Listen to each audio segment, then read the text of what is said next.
ખાસ સાંભળો કે તમારા રેવન્યુના ડોક્યુમેન્ટ તમે ક્યાં ક્યાંથી મેળવી શકો. જેમ તમારા મકાનની ફાઇલ હોય, પ્લોટની ફાઇલ હોય, એમ તમારા જમીનની ફાઇલ હોવી જોઈએ. આપણે એવું માનીએ છીએ કે હાથ બાર આઠ જરૂર પડે ત્યારે બાજીથી 5 રૂપિયા ભરી અને જેટલી કોપી જોતી હોય નીકળી જાય. એ તમારી રેવન્યુની ફાઇલ નથી, એ પ્રાથમિક ફાઇલ છે.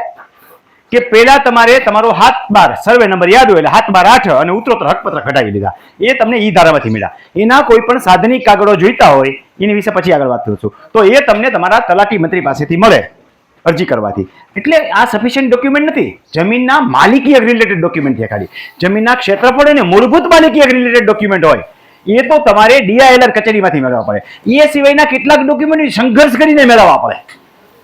જેમ કે ઘર ખાતેદાર સર્ટિફિકેટ છે તો પ્રોસિજર કઈ મેળવવા પડે ને, એ ક્યાંથી રેડીમેડ ક્યાંથી ડાઉનલોડ કરી કે પૈસા ભરવાથી મળતું નથી. એટલે એ અલગ અલગ તબક્કામાં આપણે વાત કરીશું. અત્યારે તો વાત કરીએ છીએ ડિસ્ટ્રિક્ટ ઇન્સ્પેક્ટર લેન્ડ રેકર્ડ્સ, એટલે લેન્ડ રેકર્ડ્સ, જમીનનો રેકર્ડ્સ. એ તમારી પાસે કેટલા ડોક્યુમેન્ટ હોવા જોઈએ? સાથણી વાળાની વાત નથી કરતા, મૂળભૂત ડોક્યુમેન્ટ, મૂળભૂત જમીન જેની છે બાપ દાદા વખતથી રાજાશાહીમાંથી ખેડૂત પાસે જે જમીન આવી જમીનના ડોક્યુમેન્ટ હું કહું છું એટલા હોવા જોઈએ. અને દરેકની ઉપયોગિતા શું એ શોર્ટમાં તમને સમજાવીશ. પહેલા વહેલે તો 5 ડોક્યુમેન્ટ સમજી લઈએ કે DILR કચેરીમાંથી જઈ અને આપણને ટિપ્પણી વિશેની જ ખબર છે, ખાલી 2 પાનાનું હોય ને, આગળ ટિપ્પણી વિગતો હોય વગડા બુક અને પાછળ નકશો દોરેલો હોય. એક થયું ટિપ્પણનો નાનું સ્વરૂપ એટલે સ્કેચ, અને પછી સીમતળનો નકશો, ગામતળનો નહીં, સીમતળ નકશો. આટલા ક્ષેત્રફળના ડોક્યુમેન્ટ આપણે સમજીએ છીએ, પણ આ સિવાય ઘણું બધું છે. ક્ષેત્રફળ સાથે માલિકી રિલેટેડ સંકળાયેલો મૂળભૂત માલિકી રિલેટેડ એ આકારબંધ, સીમખડો અને ફેસલ પત્રક છે. ફેસલ પત્રક ગામ નમૂનો એક કેટલાક એને કહે છે. આ બહુ અગત્યના ડોક્યુમેન્ટ છે. જ્યારે કોઈ પણ કેસીસ સાબિત કરવા હોય ને મૂળભૂત માલિકી સાબિત કરવો હોય કે રાઇટ ઓફ રેકર્ડ સાબિત કરવો હોય ત્યારે આ ડોક્યુમેન્ટ અગત્યના છે. કાંઈ ન સમજાય તો એટલું સમજી લો કે આટલા કાગળિયા જોઈએ. આપણે ફાઇલમાં નથી કહેતા બધું ક્યાં તમને સમજાય, છતાં તમે કહો ને કે આટલા કાગળિયા જોઈએ. નામ આવડતું એટલે નથી મળી જાય. હવે મૂળભૂત માપણી રજિસ્ટરની નકલ, ઓરિજિનલ માપણી રજિસ્ટરની નકલ, આ મૂળભૂત ડોક્યુમેન્ટ આટલા થયા જે DILR કચેરીમાં હોય. જરૂર નથી કે આટલા બધા હોય, ના હોય તો ના પણ હોય, આટલા હોય. આમાંથી કોઈક રેકર્ડ અવેલેબલ ન હોય તો નહીં હોય.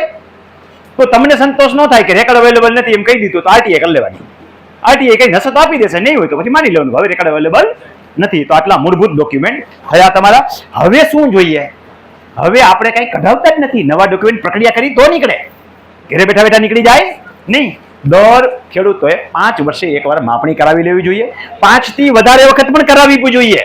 જ્યારે ક્ષેત્રફળ ઘટ્યું કોઈ પણ કારણોસર, આખો સર્વે નંબર હતો, ભાઈના ભાગ પડ્યા તો ક્ષેત્રફળ ઘટ્યું કહેવાય ને, એકત્રીકરણ કર્યું ક્ષેત્રફળ વધ્યું કહેવાય. ક્ષેત્રફળ રિલેટેડ કાંઈ પણ ફેરફાર થાય એટલે માપણી કરાવી લેવી જોઈએ. માપણી 3 પ્રકારની છે. બધી પ્રકારની માપણીમાં પણ જવું પડે એવું પણ બને કે પહેલા તમારે તમારી હદ માપણી કે તમારા ભાગ પૂરતી પૈકી માપણી કરાવવી પડે. પછી બધાય સહમતિ થઈ જાય તો હિસાબ માપણી કરાવી લેવાય, તો હિસાબ ફોર્મ નંબર 4 નીકળે. નહીતર ક્યાંથી નીકળે? આપણે જેને કે મારો હિસાબ ફોર્મ નંબર 4 દીધે ક્યાંથી કાઢી દઈએ? આપણે એમ કે મારી ખેતરની માપણી શીટ કાઢી ક્યાંથી દઈએ?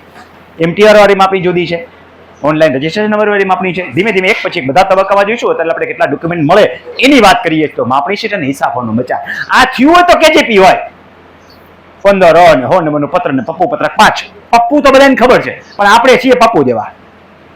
પુરવણી પત્રક નંબર 5 જેમાં નકશો બેઠેલો છે, તમારા હાથ નંબર ઉપરનો બેઠો કાંઈ નહીં. એ બધા ડોક્યુમેન્ટ આપણે કરાવવું પડે પ્રક્રિયા, અને થાય છે બધી 600 રૂપિયામાં થાય છે. આપણને ખબર નથી એટલે એવા બતાવું કે 600-800 રૂપિયામાં 2 ભાઈઓના કબજા પર હરખા થઈ જાય દસ્તાવેજ કર્યા વગર. એ નોલેજ આપણી પાસે હોવું જોઈએ. એ નોલેજ પણ તમને આપીશ આના પછીના તબક્કામાં જ્યારે એનો વારો આવશે ત્યારે. આ ચાન્સ જિંદગીમાં એક જ વખત મળે. લગ્ન કરવાનો ચાન્સ કેટલી વાર મળે? આ ભાઈ જેવા નસીબ હોય 3-4 વખત મળે, બાકી તો એક ફેરી મળે. હવે એક ફેરી કોઈ દેતું નથી, એ ઘણા ચાન્સ નથી મળતા. હા મળે તો મળે, નકર ન મળે. બરોબર? હા ઘણા એડા ઉભા છે જી. હવે તો લીલે પીણાવતા નથી કોઈ. પેલા આપણે આમ કહેતા ને લીલ પીણાવવા પડે એમ, હવે તો એ પીણાવતા નથી.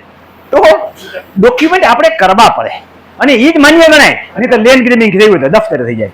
જમીન દબાણનો કેસ હોય દફતરે થઈ જાય. દરેક જગ્યાએ જાઓ માપણી કરી, માપણી માટે તૈયાર થાય નહીં. જે ટાણે જે કામ થઈ જવું જોઈએ ટાણે થઈ જવું જોઈએ તેની વાત પણ આપણે આગળ જતા કરશું. પણ આ ડોક્યુમેન્ટ આપણે કરાવ્યા હોય તો નીકળે, નકર નીકળે નહીં. આપણા હગા ભાઈના નીકળે, આપણા ન નીકળે. જેને જે કામ કર્યું હોય એના માપણીના ડોક્યુમેન્ટ નીકળે.